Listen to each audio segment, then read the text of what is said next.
Global energy prices have skyrocketed since the depths of the pandemic, with this being driven mostly by a lack of supply in the market rather than increased demand. Questions remain as to whether this is the beginning of an energy crisis or if the old adage is true. Are high prices the cure for high prices?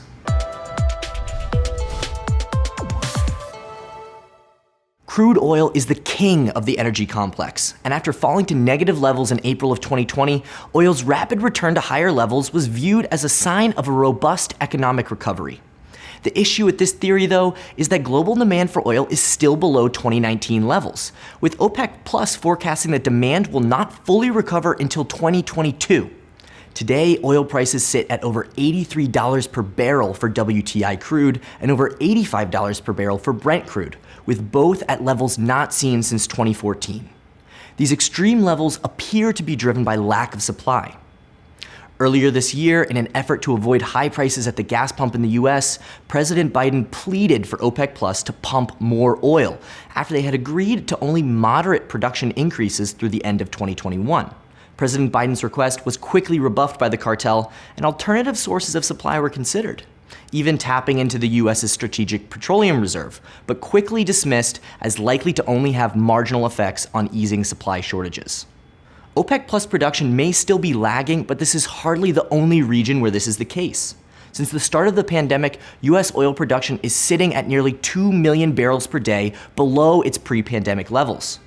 Going back to 2014, the last time that crude oil prices were this high, WTI crude plummeted to less than $30 per barrel in the US by the beginning of 2016. High prices being the cure for high prices. Those high prices of oil seen in the years leading up to 2014 were exactly what was needed for shale oil and fracking to become economical. The market, however, got quickly oversupplied, and the shale companies, which were once the darlings of Wall Street, declined sharply, with bankruptcies plaguing the sector for years to come. This period is hugely important for what is going on today, as many believe the return of shale and other sources of production as a response to high prices could be what finally puts an end to the energy rally. The issue is that investors, and more importantly executives at these companies, are once bitten and twice shy. Couple that with divestment movements and regulations specifically designed to disincentivize future exploration and production, and it appears as though more sustained higher prices and changing tunes from regulators may be necessary for companies to finally start to drill again. Part of the issue is the curve shape for oil prices. Currently, the forward curve for oil prices is backwardated. That means that prices in the future are below current spot prices. For many of these producers to justify going back online, they need to be able to hedge out future production to raise money for these capital-intensive projects. $80 per barrel at spot may be economical, but as near as May 2024 contract, WTI futures are currently trading below $65 a barrel. Some drilling has returned in North America, but for the most part, this is still well below pre-pandemic levels. Of the 15 to 20% increased spend on production in the Permian Basin, most of that is being driven by small private producers who have not been beholden to the whims of public market investors and the ESG mandates that many of them have implemented. Politicians as well are beginning to understand this paradox of balance in the energy transition, as Norway's Prime Minister recently defended the country's oil and gas industry and their oil investment fund, stating that it was a necessary part of the green energy transition.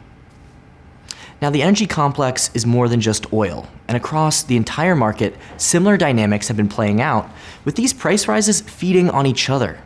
Natural gas is hovering around $6 per million BTUs, up over 200% from a little over a year ago.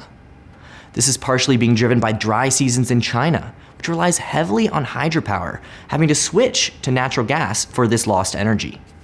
Just this week, natural gas prices gapped up 10% in Monday's trading session.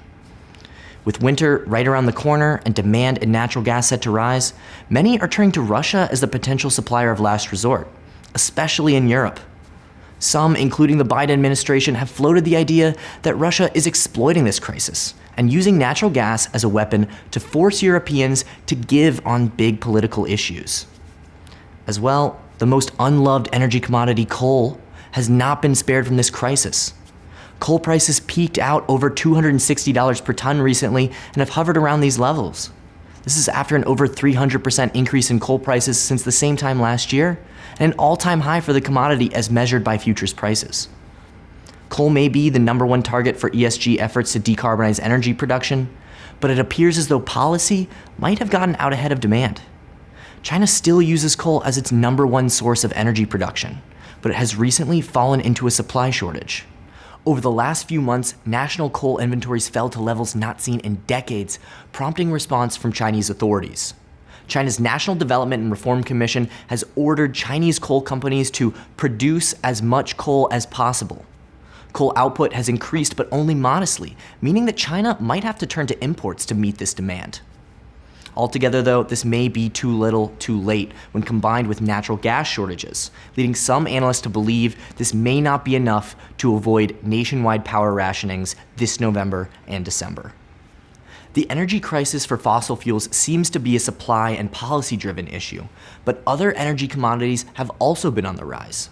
Uranium prices have also risen sharply over the past year. After modest rises coming out of the depths of COVID, as the narrative around uranium as an ESG fuel began to shift, a new force stepped into the market, pouring gasoline on this nuclear fire. Since the announcement of plans and subsequent purchases of spot uranium by Sprott Physical Uranium Trust, the price of uranium jumped over 50% in the months of August and September. These price rises in energy commodities have meant strong performance from related equities. Over the last 12 months, the energy sector has nearly doubled, up over 93%. The only sector even close to this is the financial sector at over 60%, with both of these sectors being buoyed by the recent rise in interest rates. For consumers, these energy price rises are being felt acutely. Rising energy prices are one of the strongest indicators of inflation, and because of its direct consumption by consumers and its near universal role as an input for industry, is being felt everywhere. Inflation, although it has cooled off, is still running well above 2%. This is showing up in consumer sentiment as both the CB Consumer Confidence and the University of Michigan survey have shown trends of deteriorating confidence for months now. All of this finally lands at the feet of central bank policymakers who must now decide whether to follow through with their signaled monetary tightening. High energy prices can be an incredible strain on the consumers who drive the US economy. But will policymakers change their tune in light of these unforeseen stressors, or will they continue, as alluded, with tapering and eventually with rate hikes to combat higher inflation? Positioning by the market is starting to price in the probability of rate hikes, with at least one hike priced in being the market expectation by June 15th, 2022. Compared with just 1 month ago when the market was only pricing in 16% chance or more of one hike at that June meeting. Inflation has already met the standards needed by the Fed for hikes, and with increased heating needs and travel around the winter, the hugely important energy component looks unlikely to reverse in the near term, aside from maybe positioning shocks. That's why this week in the Chatter segment, I spoke with Jim Mitchel, head of Refinitiv's America's Oil Analysts, to discuss if we're in an energy crisis, and if so, what that means for markets.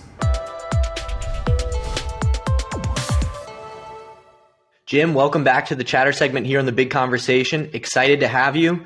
Anybody who's paying attention to the world knows that energy is where everyone is focused at this moment in time, partially because it doesn't matter whether it's oil, natural gas, coal, prices are pretty close to all-time highs or at least local highs. And the word energy crisis is being thrown around a lot. I'd love to get your take. Are we in an energy crisis? You know, Max, I don't think we're in an energy crisis as much as we are an ideology crisis. And what I mean by that is we're kind of stuck between what we want to do and kind of what we need to do to get there. And how does this manifest? So there's a trading maximum, at least there was, it may have changed, that says high prices, the cure for high prices are high prices, which means basically as prices get higher, the incentive for producers to produce more kind of solves the supply problem. The problem, the ideological problem that we're having now is that it takes a lot of money and a lot of time to get these wells and get these projects online. Energy companies need to have a certain assurance that they're going to be able to operate through this length of time. When you take that assurance away, or at least make it uncertain, you get what we have now. All right. Well, some of the production that is coming back online, at least in the Permian, is coming from these smaller private producers who maybe one, they don't need as much capital, or two, because they're private, they're not as subject to the whims of the ESG mandates that dominate the public markets. Do you think of that as really a crystallization of what you're talking about? Exactly. So remember now, before COVID, the U.S. was producing a little over 13 million barrels a day. That was a lot. And then we ran into the price war with Saudi Arabia and Russia. And what happened there is it pushed a lot of these smaller producers into bankruptcy. They were heavily leveraged. And then when prices got down, they just had to go bankrupt. So what happened then is the assets went through this process of bankruptcy. So the assets stopped producing for a while, and now they're back producing. So that's going to give us this little bit of boost, and we're right around 11.4 million barrels a day. This little bit of boost can probably get us up to 11.7 or 11.8. We're not going to get back to 13 million or more anytime soon. All right. So if it's only going to be marginal, this increased production, does that mean that the status quo is going to stay the same? Yeah, I believe it is. So the U.S. currently is putting about 15 million barrels into refining. We're producing about 11.4. The net import-export is about 2 or 3 million. So we're by that math, we're still about 600,000 barrels a day short in the U.S. Demand hasn't recovered fully, but demand still is in the process of recovering. Does that mean that there's potential for this to get worse before it gets better? Oh, clearly it's going to get worse before it gets better. As we head into the winter, we're going to see a whole bunch of other forces coming into the market. The U.S. exports a lot of gasoline and diesel. Mexico, Brazil, other spots in South America. During this shoulder month, for them, moving from spring to summer, exports are lower.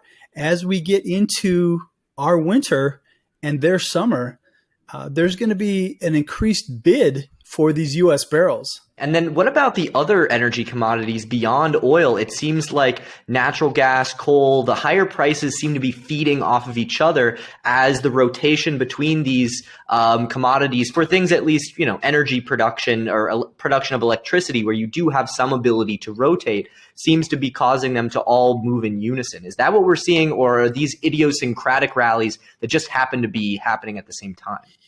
Yeah, that's a great question. There definitely is some switching worldwide. For the most part, though, it's different equipment. So it's not like you can turn one switch off and one switch on. What we're seeing here is there's a lot of fear going into the winter of where we are now currently in prices and where we can be in January and February. So what's happening is people are paying premiums over current levels just to secure energy for December, January, and February. So what that means is that then everything is getting bid. So it's not really a switching thing as much as a scarcity thing more than anything else. Okay. Now, another thing that we haven't discussed yet is the curve shape and the way that the backwardation of the curve kind of incentivizes production to go out now and not to go into storage, which is causing some of these inventories to draw down. What are the types of indicators that you can look at to see whether this backwardation might start to flatten out and maybe even head towards contango? Yeah, great question. So when you look at the difference between grades, so if you're looking at, for example, LLS to WTI, when that grade differential, LLS is usually over WTI, when that grade differential expands, i.e. LLS gets higher than WTI, generally the market's going to move higher. When that differential gets compacted, generally the market will move lower, and that's generally because we have a lot in storage. Now we are dangerously low on storage in Cushing, in Houston, in Patoka, pretty much all over the place. So these differentials will continue to expand, and this is not just a U.S. phenomena. This is happening worldwide. Yeah, so inventories are very low and they seem to be drawing down daily, obviously, with those deficits. But what about the places that we can go to offset some of this? There was some floating of the idea of tapping into the Strategic Petroleum Reserve. That has since, at least for now, been waved away as only marginally helpful and for that reason, not really something that's being explored. Where can we go from here? Or is it really just going to be that same axiom that you were talking about of higher prices being the cure for high prices? But in this case, it's higher prices being the cure for ideology, meaning maybe we're going to have to be even higher. Yeah, a couple questions in there. So the SPR question, it certainly will help. But again, as you mentioned, it's going to be limited. It can't go on forever. We should be drawing down the SPR. There's a lot of oil in there, and it's not the kind of oil that we want to have available going forward, right? Most of that oil is very heavy. We want a lighter oil going forward. So we should be drawing that down, and we are. Now, the other part of that question, is there any place else we can go? We've already talked about the U.S. It's going to be difficult to expand until we change this ideology, or at least, and this is what I'm hoping COP26 will help us with, is kind of balance out our way forward. I hope that's what comes out of that. Now, can Russia expand? Maybe a little, but they're not going to get back to 13 million barrels a day either. Can Saudi Arabia expand? Yeah, they're going to add 400,000 coming up here, but can they get back to 13 million? I don't think so. So what's going to happen is we're going to have this scarcity going on for a while, and it's going to happen until we get a better balance on what we want and what we need to do to get to what we want. What about some of at least the posturing, the talk that's coming out of the policymakers who are driving this ideology? You just had the new Prime Minister of Norway, actually, a left-leaning politician coming in, defending their oil fund and saying, listen, this is part of the transition, working together to make sure that we don't have these types of shortages. To me, at least, that was one of the first times, at least, a politician from Europe on the left-leaning side saying something like that. Are there other indicators of people starting to realize the severity of the problem and the way that balance is important in moving forward? Yeah. I think every politician, certainly in Europe and in the United States and Canada and South America and everywhere, because energy acts as a tax upon the economy. If the economy is not doing well, politicians don't get reelected. It's not as big a deal in Saudi Arabia because that guy doesn't depend on elections. In the U.S., absolutely it does. In Canada, we saw a very, very close election, which shouldn't have been that close.